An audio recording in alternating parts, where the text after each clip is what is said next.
सन 1895 झारखंड के घने जंगलों और खूंटी के गांव में हलचल थी। हवा में फुसफुसाहटें गूंज रही थी।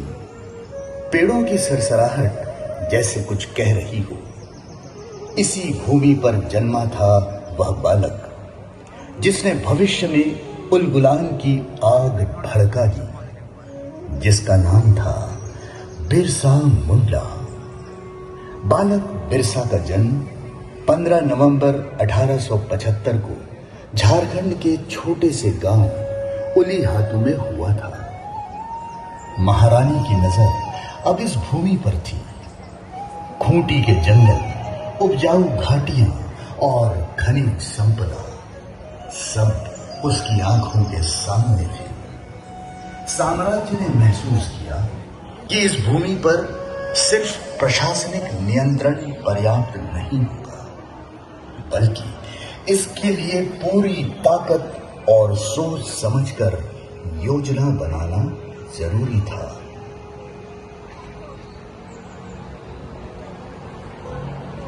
Such rugged hills, dense forests and fertile plains. Jharkhand की यह भूमि, यह जंगल और पर्वत कितना अद्भुत क्षेत्र है। इसकी प्राकृतिक संपदा और रणनीतिक स्थिति अद्वितीय है।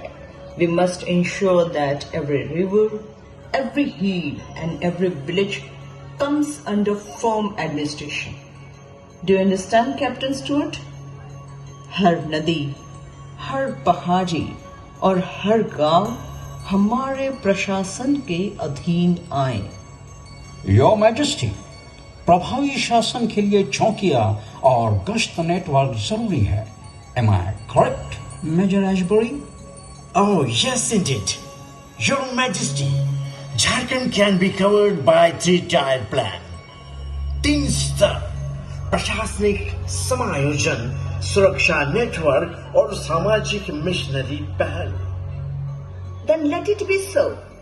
I want Jharkhand not just controlled but fully integrated into the empire's order. Jharkhand केवल नियंत्रण में न आए, पूरी तरह से हमारे शासन में समाहित हो। Every village, every forest, every path must recognize the authority of the crown. What do you suggest, Father Cole?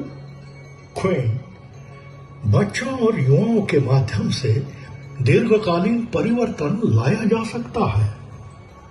Yes, you're right. The land is vast, rich, and alive with people who value their freedom. We shall govern wisely and firmly. Jharkhand, यह भूमि हमारी योजना और शक्ति का परीक्षण करेगी। Orders shall be executed immediately. सभी आदेश तुरंत लागू होंगे। चौकियां, गश्त, आपूर्ति मार्ग और जमीन पंजीकरण।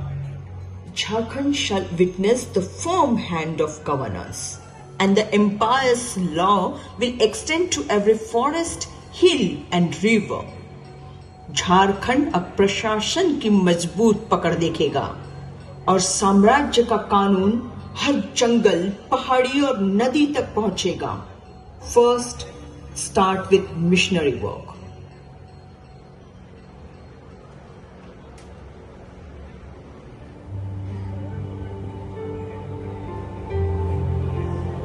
बिरसा मुंडा, आज से तुम्हारा नाम होगा बिरसा डेविड। आज प्रभु के नाम मैं इस वनवासी बालक को नया जीवन दे रहा हूं। बिरसा डेविड, ये केवल एक नाम नहीं, यह एक नया अध्याय है, आत्मा का पुनर्जन्म।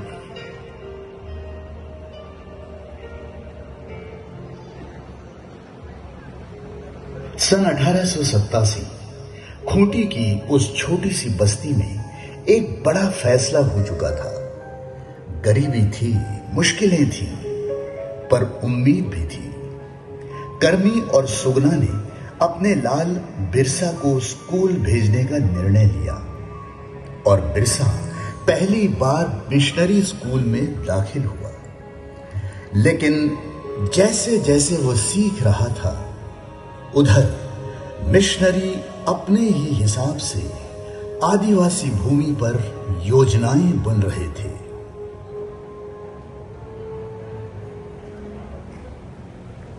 Hello, Father Lutheran. Hello, Father Hoffman. Please come. Please have a seat. For what purpose have you all come today? We have brought a message from the Queen. Oh, I hope you bring me some good news. Father Lutheran, दरअसल ये आपके लिए निर्देश है। चाईबासा में धर्म प्रचार की और आवश्यकता है। और अधिक प्रचार? आप कहना क्या चाहते हैं? चाईबासा के लगभग 50% लोग हमारे ईसाई धर्म को मानते हैं। जो भी हो, इस वीरान सी जगह ईसाई धर्म का सच्चा गढ़ बन सकता है। इस जगह धर्मांतरण की संभावना 100% है। बस आपको उनके साथ नरमी से पेश आना बंद करना होगा। आप लोगों को विवश नहीं कर सकते। फादर लुथरन, हम बचे हुए लोगों को भी धर्म में शामिल करने आए हैं। क्वीन के बनाए गए नए जंगल कानून से हम अधिक लोगों को हमारे धर्म में शामिल कर सकते हैं। जंगल कानूनों का हमारे धर्म से क्या संबंध है? नए कानून के अनुसार जो लोग ईसाई धर्म को अपना लेंगे, उन्हें उनकी जमीन रखने का हक दिया जाएगा। और यदि वे ऐसा नहीं करे तो इस दशा में क्वीन ही उनकी जमीन की मालिक होंगी, क्योंकि अब से जंगल और खाली जमीन क्वीन की ही संपत्ति मानी गई है। मैं धार्मिक व्यक्ति हूँ और सरकार की बातों से मेरा कोई लेना देना नहीं है। मेरा मानना है कि लोगों के दिल प्रेम से ही जीते जा सकते हैं, उनका दमन करके नहीं। फादर लुथरन, आज से ही आपको चाईबासा में मिशन के काम में तेजी लानी होगी। आपको यह सब करने के लिए और अधिक अधिकार और धनराशि दी जा रही है। अभी से काम में लग जाओ फादर लुथरन।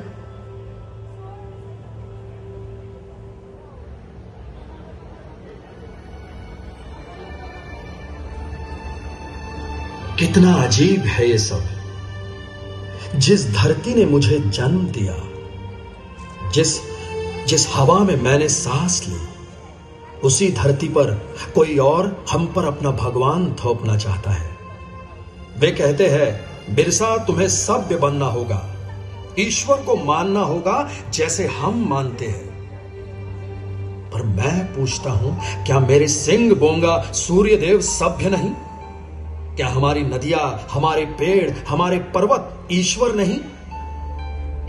वे हमें कपड़ा देते हैं, वे हमें किताबें देते हैं, पर हमारी आत्मा का क्या आत्मा को भी खरीदा जा सकता है? हे धरती मां, क्या इसीलिए तूने मुझे जन्म दिया कि मैं अपने विश्वास को किसी और के पैरों में डाल दूं? नहीं, मेरा धर्म मेरी मिट्टी से जुड़ा है। मेरे देव मेरे जंगलों में है। मैंने देखा है कैसे हमारे भाइयों को झूठे वादों से बहकाया गया, कैसे हमारी बहनों को सभ्यता के नाम पर अपने जड़ों से काटा गया। पर अब नहीं, अब ये धरती बोलेगी